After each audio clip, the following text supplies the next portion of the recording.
Hey guys, Miss Taylor here. Today I'm talking to you about our first inking technique, which is hatching. Okay, and hatching is where you use lines to group together. So you could do hatching like that. We could have hatching like this. You could do it sideways. You can do it where there are little curved lines. Okay, but a hatching is like in tic-tac-toe. It's just one little mark. So when we talked about when we talk about value, usually with a pencil, you can press lightly and get value like this, where it slowly tapers and you have a lot of control. With inking, though, my pen, no matter what, if I'm just laying it down, it's going to have a consistent black line. So we want to know, how do we get something to create dark and light when we're looking at it when we can only use black and white? One way to do that is through grouping lines. So our first one we're talking about is hatching. Okay, so hatching, if we want to get value, we can play with how thick a line is, how thin a line is, how close together lines are, how far apart they are, right? And our eyes will put together and create value. So if we wanted to, I could create this same little value scale just by spacing my lines out, right?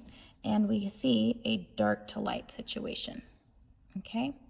One thing to think about with hatch marks is where you're controlling it, okay? If they're little tiny hatch marks, I'm just gonna be using the very tips of my fingers. I might even be using a little bit of my hand. That gives me control, okay? If it's a long hatch mark, could be because we could be wanting longer marks. I'm gonna be, can't quite see this, but I'm moving from my shoulder. So just watch how my hand doesn't move. The muscles are staying the same, but I'm moving from my shoulder. Okay, so this is hatching just on a basic scale. So what we're gonna do is we are gonna look at how we would draw or shade a circle. So I have a sphere just lightly traced out with an underdrawing of red pencil. So we'll say our light source is coming from here. You're gonna wanna put this in your sketchbook. But spheres are going to have these really nice rings where it'll show you where we're supposed to go. So I think I'm going to use kind of these curved hatch marks for here. So the darker the area, the closer the hatch mark. The lighter the area, the farther away.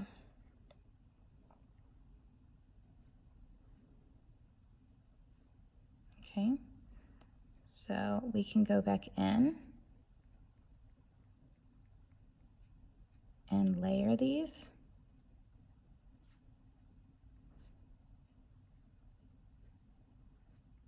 Going with the shape.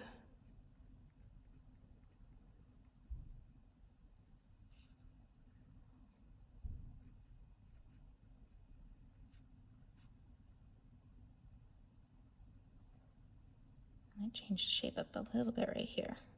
Boop.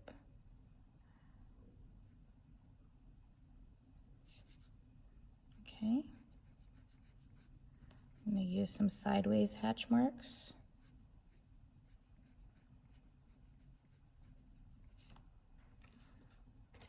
I'm gonna go ahead and erase that, our outline, so we can actually see what we've got going on.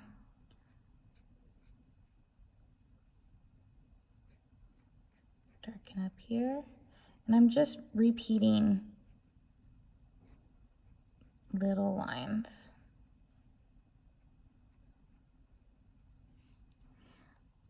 All right, so that is hatching, which we can also, want to see an example of it. Here's my Inktober Day 1. Notice I'm using hatching to shade his collar and underneath his fish head chin, okay? So today in your Inktober drawing, I want you to practice hatching.